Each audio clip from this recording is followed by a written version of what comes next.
వెంకటయ్య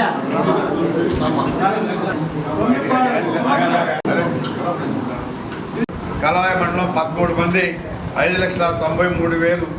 అదేవిధంగా రాపూరు ముగ్గురు 88,198. సైదాపురం మండలం ఇద్దరు 82,275.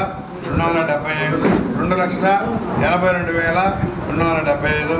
బాలాయపల్లి 2,51,953. డక్కీలి 7 మంది 3,09,281. వెంకటగిరి 6,40,774. వెంకటగిరి రోడ్లు 2,33,000.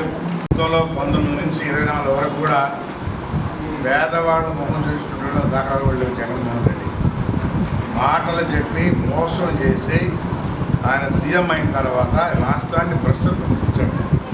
ఈరోజు ఏ బ్యాంకులో చూసినా అప్పు చేసిపోయాడు. ఎక్కడా కూడా రోడ్డు అభివృద్ధి చేసిన కార్యక్రమాలు లేదు.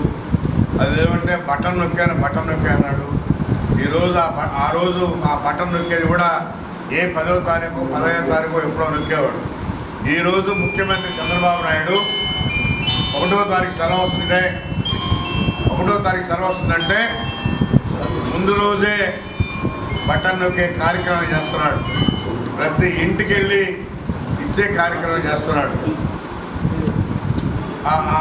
ఆ ప్రభుత్వంలో అలాంటివి లేవు. ఇన్ని కష్టాలున్నా ఆర్థిక ఇబ్బందులున్నా 1వ తారీఖు ఖచ్చితంగా 7 గంటలకి వాళ్ళ ఇంటికి చేరే విధంగా ఈరోజు ఈ ప్రభుత్వం ఏర్పాటు చేస్తూ ఉంది. కాబట్టి ఈరోజు ఈ 2 సంవత్సరాల్లో తెలుగుదేశం ప్రభుత్వం వచ్చిన తర్వాత ఈ వెంకటగిరి నియోజకవర్గంలో 670 మంది 6 కోట్ల లక్షలు రప్పించారు. ముఖ్యమంత్రి సహాయం నుంచి 6,70,00,000 670 మందికి ఇవ్వడం కూడా జరిగింది. ఇదొకటే. అలాంటి పార్టీలు దగ్గరకు వస్తే దగ్గర కూడా రానివ్వండి దయచేసి. ఎందుకంటే రాష్ట్ర భవిష్యత్తు పోతుంది, బిడ్డల భవిష్యత్తు పోతుంది, అభివృద్ధి ఉండదు. ఈరోజు మన ముఖ్యమంత్రి ఆయన అనుభవజ్ఞుడు. గతంలో హైదరాబాద్ ఏ విధంగా అభివృద్ధి చేశాడో ఈరోజు ఒక సింగపూర్ లాగా అయింది. కాబట్టి ముఖ్యమంత్రి చంద్రబాబు నాయుడు ఉంటే ఈ రాష్ట్ర భవిష్యత్తు, బిడ్డల భవిష్యత్తు బ్రహ్మాండంగా ఉంటుంది.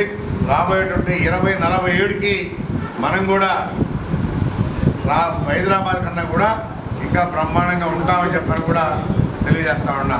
దూరదృష్టితో పనిచేస్తాడు మన ముఖ్యమంత్రి.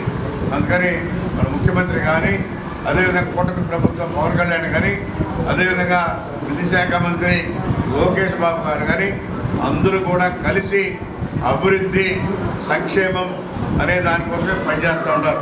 ఈరోజు మీ పిల్లలు స్కూల్లో చదువుకున్నారంటే ఆ తల్లి మీద ఆధారపడకుండా, ఆ కుటుంబం మీద ఆధారపడకుండా ప్రతి ఒక్కటి కూడా ప్రభుత్వం ఇస్తుంది. వాళ్ళు వేసుకునే సాక్స్ కానీ, షూ కానీ, వాళ్ళు తినేటువంటి భోజనం కూడా ఆ తల్లిదండ్రులు కూడా పెట్టేటువంటి భోజనం. ప్రతిరోజు పాలు కానీ, గుడ్డు కానీ, మంచి భోజనం వాళ్ళకి మెనూ ప్రకారం ఈరోజు ఆహారం పెడుతూ, ఎందుకంటే వాళ్ళు ఆరోగ్యంగా ఉండాలి, బాగా చదువుకోవాలనే కాన్సెప్ట్తో మన ముఖ్యమంత్రి కానీ, మన విద్యాశాఖ మంత్రి లోకేష్ బాబు గారి ఆలోచన ఆ విధంగా ఉంటుంది. గతంలో పవన్ కళ్యాణ్ కూడా అదేవిధంగా మీరు గతంలో చూస్తే ఇలాంటి ఏర్పాట్లు ఏమీ లేవు. మీ బిడ్డలు తినే బియ్యం కూడా సన్న బియ్యము, గుడ్డు, పాలు, మళ్ళా చిక్కీలు, స్నాక్స్ కూడా ఇస్తారు సాయంత్రం. మీ బిడ్డలను అడిగి తెలుసుకోవచ్చు. కాబట్టి ఇంకా మాయలో పడద్దు. ఈ రాష్ట్రం బాగుండాలి, బిడ్డల భవిష్యత్తు బాగుండాలంటే మీరు మాయలో పడద్దని చెప్పి తెలియజేస్తూ, మీ అందరికీ పేరు పేరున నమస్కారాలు తెలియజేస్తూ, ఈ విధంగా ఇది నిరంతరం ప్రక్రియ. ఎవరైతే ముఖ్యమంత్రి సహాయ నిధికి బిల్లులు తెచ్చిస్తారో పెడుతూ ఉంటాం, తెచ్చి ఈ విధంగా ఇస్తూనే ఉంటాం. ఇంకా కూడా చాలా ఉన్నాయి, ఇవ్వాల్సి మీకు వస్తూనే ఉంటాయి. కాబట్టి ఇలాంటి కార్యక్రమాలు గత ప్రభుత్వం లేవు. జగన్మోహన్ రెడ్డి 10,000 ఇచ్చినటువంటి దాఖలాలు లేవు. కాబట్టి ఇది మీరు గుర్తుపెట్టుకోవాలని చెప్పి తెలియజేస్తూ